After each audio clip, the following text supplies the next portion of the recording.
Okay. And then I'm just going to keep the time. Hello and welcome. My name is Josh. Today I'll be talking about Rebecca Harding Davis's life in the iron mills. And so this slide really is kind of the typical high school English classroom. What are we talking about today? And so up there you have the author, Rebecca Harding Davis. She is a woman. She did move to Wheeling, Virginia, which is kind of where this text, the setting, is based off of, and where the iron mill, there was an actual iron mill in Wheeling, Virginia, that she kind of models the iron mill that is being portrayed in the text after. Industrial capital, so we are working with a time period very different from ours, in a place very different than ours. I want to be sensitive to that fact that we, up until this point, we've been talking about the present, we've been talking about the way that capital has manifested itself in 2017, last 20 years. But we are going back in time, but I think we can make these issues kind of relevant again, or perhaps say that they've never been not relevant. And so rather than kind of give y'all's definition of realism from the literary standpoint, I heard a joke, and I can't remember which professor told it to me, but it's kind of, you're dealing with a social realist text if things go from bad to worse. That's true. Okay. So to briefly summarize the text for those who maybe didn't get a chance to read it all the way or didn't get a chance to read it at all, we're following the life of Hueth, who is an iron worker, and he is living in this town, and he's working in this mill, and a love relation of his, Deborah, she has a crush on him. She brings him dinner one night, and on this particular night, the owner of the mill, his son, Kirby, is walking through the group of men, and they kind of have this philosophical discourse around, what's going on in the mill, the ownership of the mill, kind of what is the relationship between the worker and the employer. And so while this is going on, Deborah steals, I don't know if I'm using the right word for it, but it's kind of a money order where you could take this order, go to a bank, and receive cash for it. She steals this from one of the men and gives it to Hugh as a way of kind of saying, this is your way out, you can leave now. And so Hugh takes the money, kind of is unsure about what to do with it, ends up trying to cash it, gets caught, ends up in prison, and commits suicide. So that's really what I mean when I say bad divorce. So now this text rhetorically is kind of framed around what the narrator is calling, or what I like to think of as the central question of the text. And Professor Stone was nice enough to kind of bring up, why are we representing these lives fictionally? Why are we going to even think about these lives when they're such important issues, such as the way these people are, being forced to live? And so the narrator states at the beginning of the text, there is a secret down here in this nightmare fog that has lain dumb for centuries. I want to make it a real thing to you, you egoist, or pantheist, or Arminian, busy in making straight paths for your feet on the hills do not see it clearly. This terrible question which men here have gone mad and died trying to answer. So the reason for this text existing is it's kind of being published and sent out to people who are reading it, who are interacting with this text, who kind of hold views of the world, and she cites egoists, pantheists, Arminians, who kind of believe that, the self is kind of able to achieve salvation. So they're very, Arminian is the belief that grace doesn't come from God, it comes from within. Egoist, you kind of can achieve salvation through pursuing self-interest, which kind of sounds similar to other things talked about in this text. And pantheist, everything is God and God is everything. And so the narrator foregrounds questions of salvation for us in the beginning of the text, and I'd really like to return to this. But I think what's interesting about this text so far is that this terrible question, Davis doesn't give us a clear definition for what this terrible question that we're trying to answer until the very end of the text. And which I kind of argue that this is where that so-called terrible question comes into play. Nothing beyond, no more. Is this the end? And so, that's kind of vague in and of itself, but what's happening here in this quote is at the end of the text, the narrator is sitting in a study, and this narrator is in possession of one of Hugh's artworks. He cuts coral, which is the byproduct of producing coal at the time, and he makes them into sculptures. And so the main kind of central art piece that he makes is a woman, and it's monstrous to look at. but it's also rendered with mastery. So Hugh is kind of this masterful artist who's created this sculpture that is now sitting in this study.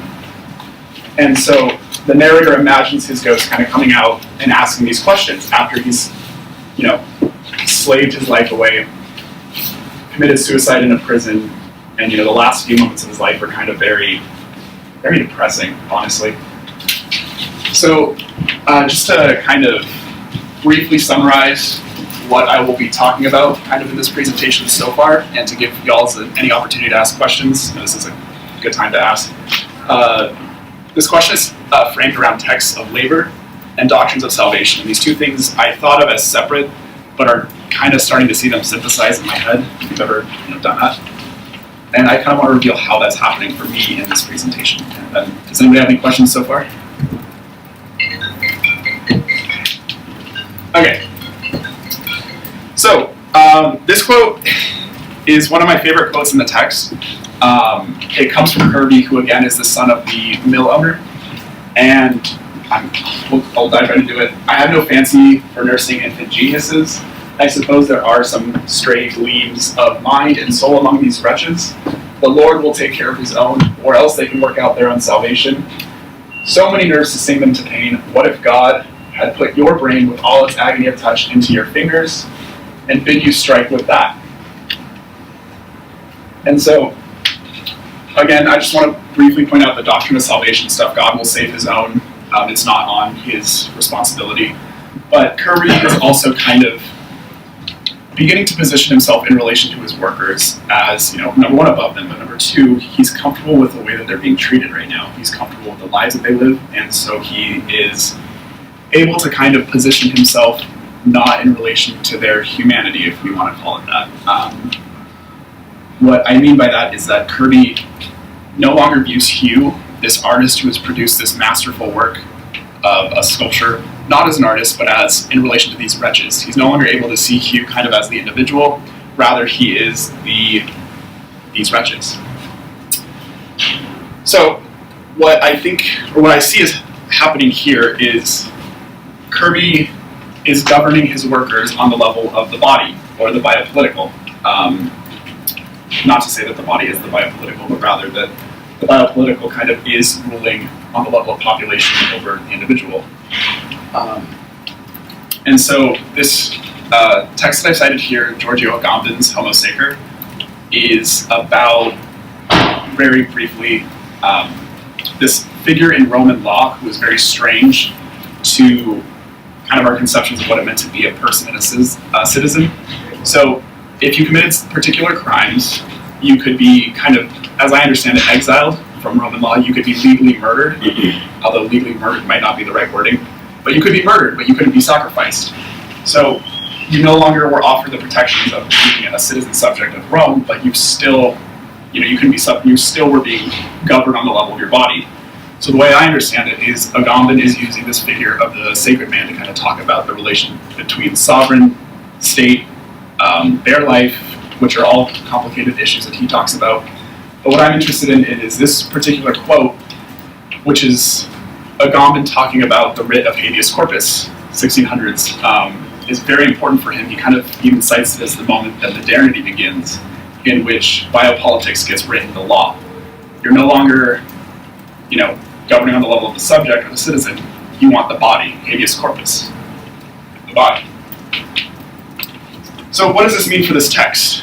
And I'm going to draw from another theorist who's kind of central to English, Michel Foucault, in the history of sexuality, throws this out in the last chapter of Volume 1. Biopower was without question an indispensable element in the development of capitalism. The latter would not have been possible without controlled insertion of bodies into machinery of production and the adjustment of the phenomena of population to economic processes. So again, we are generalizing about capitalism, but it does make sense in the sense that you need to be able to control the way that populations expand in order to kind of have a continuous workforce. And one of the questions that kind of biopower is interested in is how much disease is enough disease. On page 47 in the Davis text, and I'm citing the cultural edition, by the way, even though I sent a digital edition via Gmail, we find out that Hugh kind of has tuberculosis, he has consumption. And so really this configuring of how comfortable Kirby is with Hugh not only having consumption, but kind of Hugh's proximity to death, how less of a person Kirby is comfortable with Hugh being. And so Kirby has kind of figured this in his head and is kind of governing on that level of his workers. So,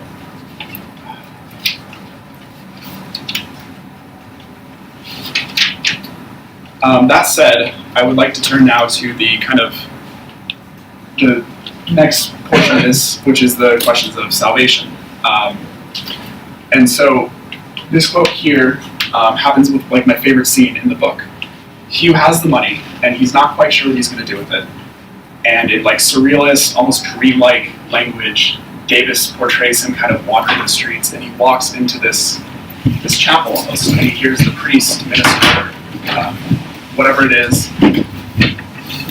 And Davis gives us this quote: "In burning, light-weighted words, he painted the incarnate life, love, the universal man, words that became reality in the lives of these people, that lived again in beautiful words and actions, trifling but heroic. Sin, as he defined it, was a real foe to them. Their trials, temptations, were his. His words passed far over the furnace tender's grasp, toned to suit another class of culture." So he's walking through these streets, he walks into this chapel, this last kind of moment before he gets arrested with this money that he shouldn't have, or this money that he shouldn't have, and he misses the point of the preacher's sermon. He is naturally kind of excluded from this spiritual salvation because of his inability to glean meaning from this minister's words. And so this is kind of, there's an interesting parallel in the text between his spiritual exclusion of salvation and kind of him misunderstanding when one of the men walking through says, "Oh, I can't help him, I have not the money." And Hugh interprets that as, "Oh, all I need is money to kind of get out of my situation, to kind of climb the social ladder." But that isn't the case, because he has money. He gets caught with it, and he ends up in prison. So it isn't money that necessarily allows him to access the social ladder. These two exclusions that happen, both from the accessing the social ladder and the divine salvation, are interesting to me, but I don't quite yet want to address why. I would, however, like to sidetrack us with another quote from the text. So if we can put that in the back of our minds for now, I would appreciate that. And so this text really deals with, or really foregrounds kind of Dante's Inferno. There's a lot of allusions to the text, Dante's Inferno. This is being one quote. One of the men walking through actually says, "Kirby, your mill looks like Dante's Inferno." So Davis is very clearly, and I may have picked that quote, but Davis is very clearly asking us to think about Dante's Inferno. And so what I'd kind of like to do is, almost state the obvious. What the Inferno is in the mind of, these people, it is hell, and it is a state of being dead.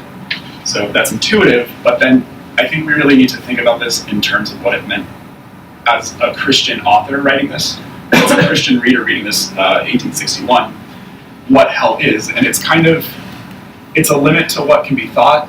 No one has ever really, thought of hell, or no one has really no one has claim over what hell is, definitively. And hell is a limit to what can be experienced. We don't have any first-hand accounts of what hell is, at least that I know of. So these men are occupying hell on earth rendered, at least in Davis's text. And that kind of makes them this weird contradictory, it gives them this weird contradictory being, or it portrays them with this weird contradictory being of being both dead and alive. They're in hell, they're also in the mill, or the mill is hell, and it's this weird being that happens to them. And so this is kind of the second thing that I'd like to talk about. And to talk about these two things that I've asked us to kind of keep in the back of our heads in terms of one another, I'd like to go to my last slide and kind of this last quote up here. And so this comes from Eugene Thacker's book, Tentacles Longer Than Night, from his Horror of Philosophy series. And in this chapter, Thacker is actually talking about the body politic, the metaphor of the body politic.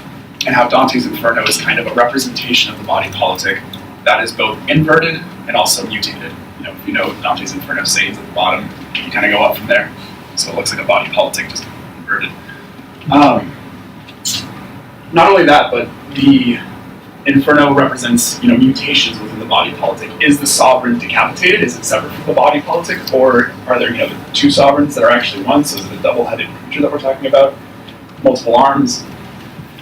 And that's kind of what he means by teratology. The Greek teras means monstrous or marvelous. And so he's rendering the body politic in language that can be described kind of as chimeric, monstrous. And the apparent logics that he's talking about is what really stands out to me. The apparent, it doesn't necessarily make sense, but it makes sense logically, but it doesn't necessarily make sense when we render it in the language of the teratological. So what I'd like to do now is kind of take these two things that we've thought about, the biopolitical and the representation, his exclusion from salvation and his exclusion from the social ladder, and kind of render it in teratological language, which I think will expose why it doesn't necessarily make sense. So if we think about Hugh and these workers kind of as the abject living dead, we can think of them as necrotic tissue.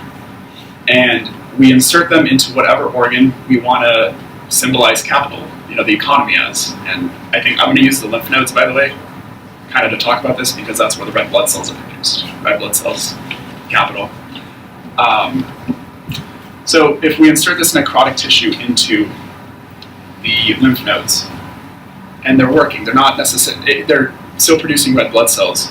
What we have with Kirby kind of objectifying them, kind of making them abject and positioning himself in relation to their death. What we have is kind of an autoimmune response, the white blood cells, which are also produced in the lymph nodes, attacking the necrotic tissue that is simultaneously working. The necrotic tissue is already dead, it doesn't need to be further attacked, but it's happening anyway by his views on what is suitable for these people to be living in. And so, what I think this last part is really getting at is kind of this question of why is inequality bad? And Professor Brady was kind enough to pose that question at the beginning of why is inequality bad? Why are we comfortable with some forms of inequality over others? Some forms of inequality, I think, kind of position people in relation to death that we shouldn't necessarily be comfortable with.